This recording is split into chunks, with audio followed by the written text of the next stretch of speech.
빛을 따라서 매주 화요일 이 시간은 서대문교회 최종태 목사님께서 말씀 전하십니다.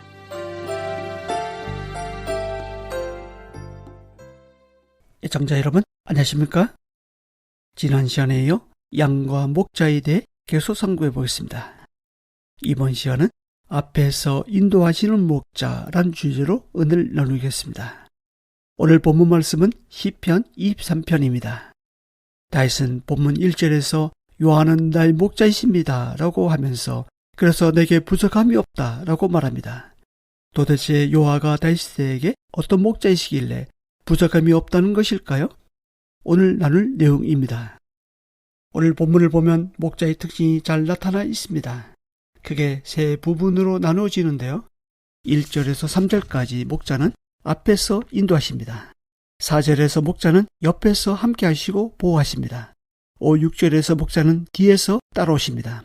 즉 뒤에서 후원하시고 부족함이 없이 넘치게 아낌없이 공급해 주십니다. 먼저 앞에서 인도하시는 목자의 특징에 대해 말씀드리겠습니다. 2절입니다.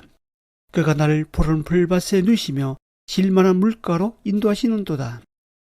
푸른 풀밭은 성공적인 목양의 필수 요소입니다. 푸른 풀밭이라면 어떤 모습이 그려집니까?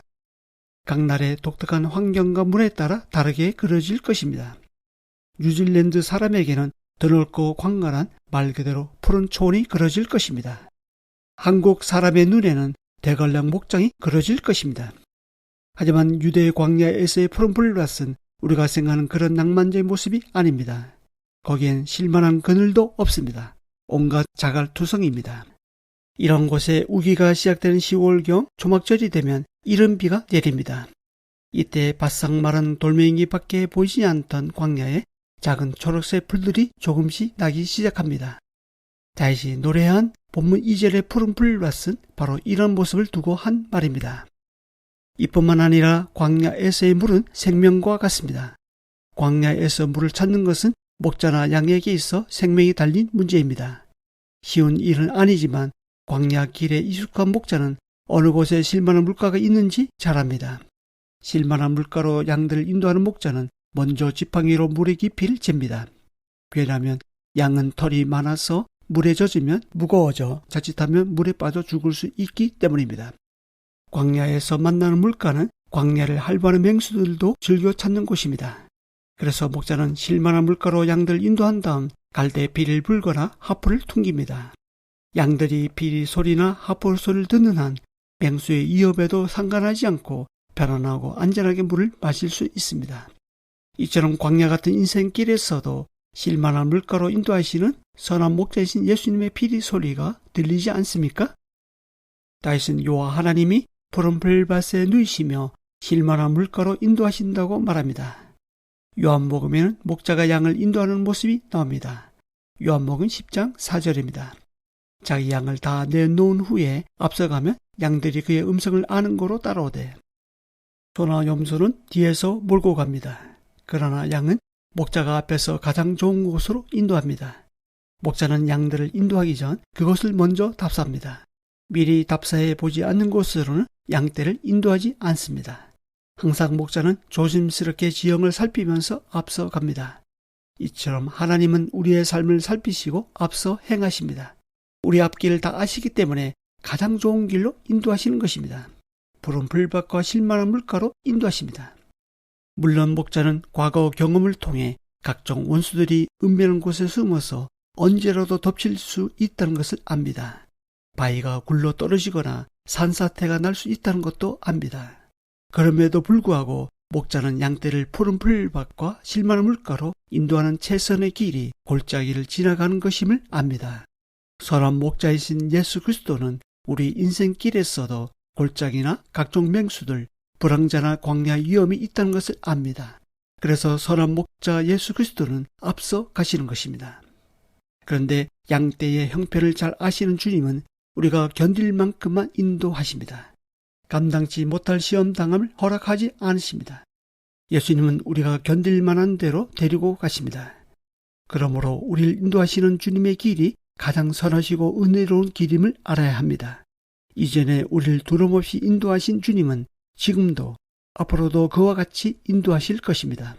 우리 주님은 우리를 가장 좋은 곳을 인도하시기 위해 어떠한 수고도 마다하지 않으십니다.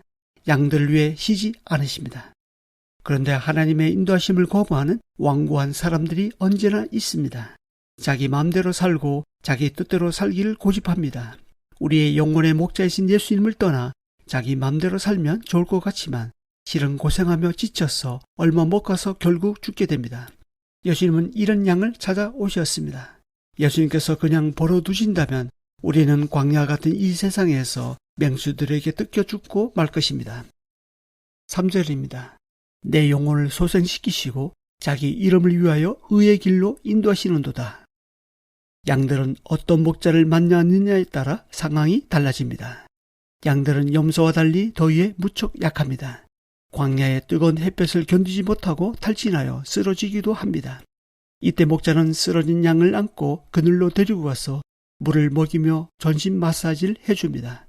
그야말로 촉박한 광야에서 양들의 생사는 목자가 어떻게 하느냐에 달려 있습니다. 이와 같이 예수 그리스도는 기르는 양을 끝까지 찾으시며 찾은 양을 소생시키는 일을 하십니다. 특히 목자 없는 양과 같이 고생하며 기진한 인생을 불쌍히 여기십니다. 무엇보다 자기 이름을 위하여 의의 길로 인도하십니다. 여기서 의의 길은 양의 길입니다. 광야에서 양들이 반복적으로 지나다니게 되면 수없는 발자국이 길로 만들어집니다. 바로 양들이 지나다니는 양의 길이 곧 의의 길인 것입니다. 의의 길은 곧 옳은 길을 뜻합니다. 광야에는 수많은 틀린 길이 있지만 목자가 인도하는 그 길이 옳은 길입니다. 그 길로만 가면 안전합니다. 광야를 여행하는 나그네들이 착시 현상을 일으켜 열심히 옳은 길을 찾지만 결국 다람쥐 채빨기 돌듯 제자리로 맴돌기 쉽습니다. 하나님을 목자로 두지 않는 인생길이 바로 그와 같습니다. 많은 경우 세월을 낭비하게 됩니다. 내가 가고 싶은 길이 쉽고 편하게 보일지라도 목자가 인도하는 바른 길로 가지 않으면 그 길은 사망의 길이 됩니다. 잠언 14장 12절입니다. 어떤 길은 사람이 보기에 바르나 필경은 사망의 길이니라. 반면 선한 목자 예수 그리스도께서 인도하는 옳은 길이 보기에는 힘들고 험난해 보여도 그 길은 푸른 풀밭과 실만한 물가로 가는 가장 빠른 길임을 알아야 합니다. 요한복음 14장 6절입니다. 내가 곧 길이요 진리요 생명이니 나로 말미암지 않고는 아버지께로 올 자가 없느니라. 이 방송 듣고 계신 애청자 여러분, 예수님이 길이요 진리요 생명이십니다. 예수님으로 말미암지 않고는 하나님께로 갈 수 없다고 분명하게 말씀하십니다. 다른 길은 없습니다. 세월을 낭비하지 마시고 우리 앞에서 인도하시는 예수님을 나의 목자로 따르시기 바랍니다. 그러면 영생과 평안, 영혼의 참된 만족을 경험하게 될 것입니다. 다윗 앞에서 인도하셨던 하나님은 우리 앞에서 동일하게 인도하십니다. 그 인도함을 받는 한 주가 되시길 바랍니다. 다음 시간에 이어서 말씀드리겠습니다. 감사합니다.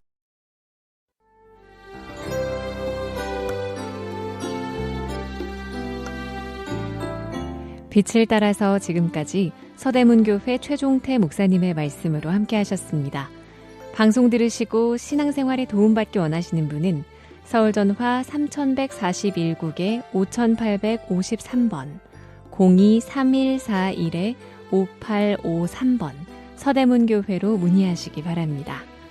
곧이어 은혜로운 찬양을 들려드리는 소망의 기도 2부가 이어집니다.